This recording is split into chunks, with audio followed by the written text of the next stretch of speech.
No LaMelo Ball, no problem.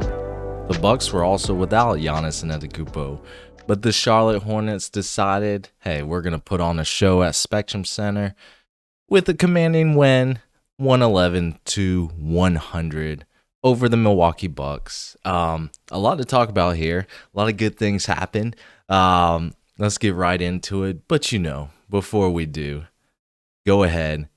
Hit that subscribe button if you're on YouTube. Hit that like button while you're here. Comment below with your thoughts, what you think about the game and the players that played. Just tell me anything. Love to chat. Love to interact with Hornets Nation.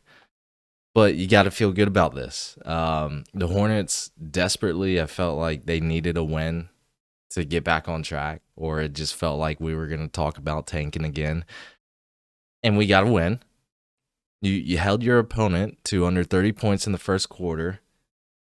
Didn't foul a lot. You got to the free throw line at an alarming rate. I mean, 27 free throws tonight.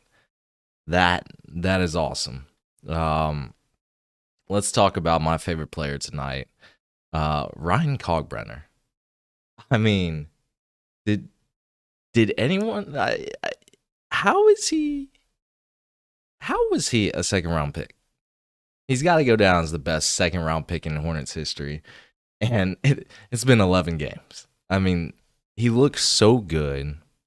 Normally, you see him, he's like grabbing an offensive rebound, kicking it out, resending the play, which, I like that. But tonight, decided that, I don't know, it's that dad energy, Congratulations to the Kalkbrenner family on welcoming their daughter into the world.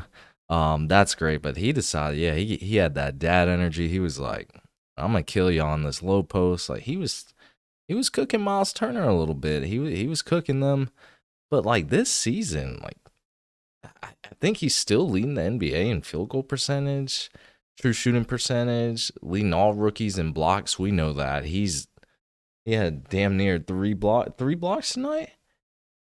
He should be top 2 in blocks. It's just this man is on a tear. Full stat line, he had 17 points. He was the Hornets' second leading scorer. 9 rebounds. 5 of them were defensive with 4 offensive boards. Again, 3 blocks, 1 steal, a perfect 8 for 8 from the field. He's 100%, and then he made his free throw. Kalkbrenner is insane right now, and I feel like he can get better, even better. And you think about it, the woes we had at this position, at the center position, we thought this was going to be the weak spot. I don't know, ladies and gentlemen. This Kalkbrenner guy's pretty good. And then we'll talk about our other guy in a little bit. But Ryan Kalkbrenner, shout out to him. Had a magnificent game and did this all in 27 minutes. Kalkbrenner looks really good. That cannot go understated. Pat Connaughton, he had a revenge game. Hold on, let me stick with the starters. There's a lot. So I felt like King Con cooled off tonight. He had 16 points, but 5 for 13 from the field. He shot 3 of 8 from 3, still pretty good, but not a lot of assists tonight. He wasn't, creating for his teammates in the traditional sense from an assist standpoint, but he had 6 rebounds to go with 16 points. He had a few turnovers, some silly ones, but I think one of them was on Miles Bridges, and we'll get to that later as well. But just felt like he cooled off tonight. I think he even airballed. I saw an airball in the first or second quarter, so it happens. But still has to number 1 for the rookie of the year ladder. King Kong, he got next up. Colin Sexton, I felt like. And there's a lot of Colin Sexton fans, and very well deserved too, because 16 points, 5 rebounds, 8 assists, 2 steals. Had some good steals in this game. A few turnovers for him. Not the most efficient night as well. 5 of 14. Missed all of his threes, except one. So still, it when Colin Sexton's on the floor, the rim pressure is noticeable throughout the game. So just having someone who can drive to the basket like that opens up passing lanes and leads to easy baskets. That's why he led this team in assists tonight. So really like what Colin Sexton's doing out there. He got over the 30-minute clip, which is, something that Charles Lee is still experimenting with. He's just throwing guys in there on random rotations. It feels like some games, but you got it done tonight. I can't really come at Charles Lee. I feel like it's really hard to do that, to criticize Charles Lee at this point, just because he's doing this all without LaMelo Ball, all without Brandon Miller, all without Grant Williams. I mean, he's doing it without a lot of guys. So give him credit when credit is due. Steon James, pretty quiet night, but he was out there hustling. And then you come to Miles Bridges, who in my mind is an enigma. Like, he does things well. There's a lot of things there's some things that Miles Bridges does well. I think his offensive game is pretty diverse. Like, he can score from all three levels. He can score in bunches, and it's just like, you see these boneheaded plays, and from a guy, from a veteran like that, it looks silly a lot of times. Like, a lot of cringeworthy turnovers. Like, it looked like he fell asleep right after his screen. Like, he set the screen, and it was a pass from Kahn in the fourth quarter. After the screen, I mean, he kind of just sat there, didn't look at the ball. Kahn passed it, or gave it right to him right after setting that up, and it just went out of bounds because he wasn't paying attention.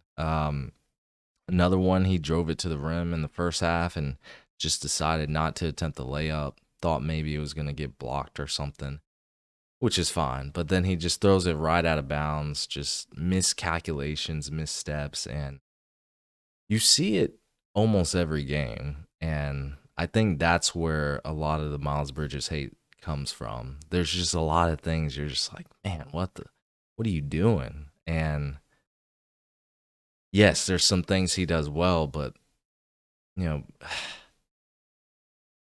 he's a mysterious guy to me. That's all I'll say. Musa Diabate had a really good game as well. 23 minutes off the bench, 13 rebounds. 8 of them were offensive boards. Wow. I mean, he just outworks every single guy on the floor, full of energy. The offensive rebound, Hornet God.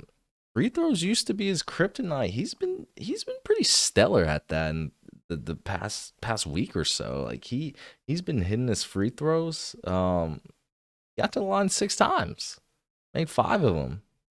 I'm happy with over 80% from Musa Diabate from the free throw line. That's awesome, because I feel like he'll get hacked a lot, and I just want him to make his free throws. I think that's a valuable asset. 6 points or 5 points from the free throw line, and I mean, this looks like a couple possession game. So you got to make those, and I'm glad he's doing that. He's bringing that energy. Love Musa. Great find by the Hornets. I think we were talking. I brought this up earlier, but the PatCon and revenge game was awesome. He was lights out in that second quarter. I think he made 4 straight. He was just balling, shooting shots with no fear, and he was cooking. The revenge game factor was there with the Bucks. And then McNeely's getting a little more run. Starting to see a few flashes, at least in the past few games, but still not quite there up to the other rookies' level so far, but that's okay. He's a rookie. Trey Mann.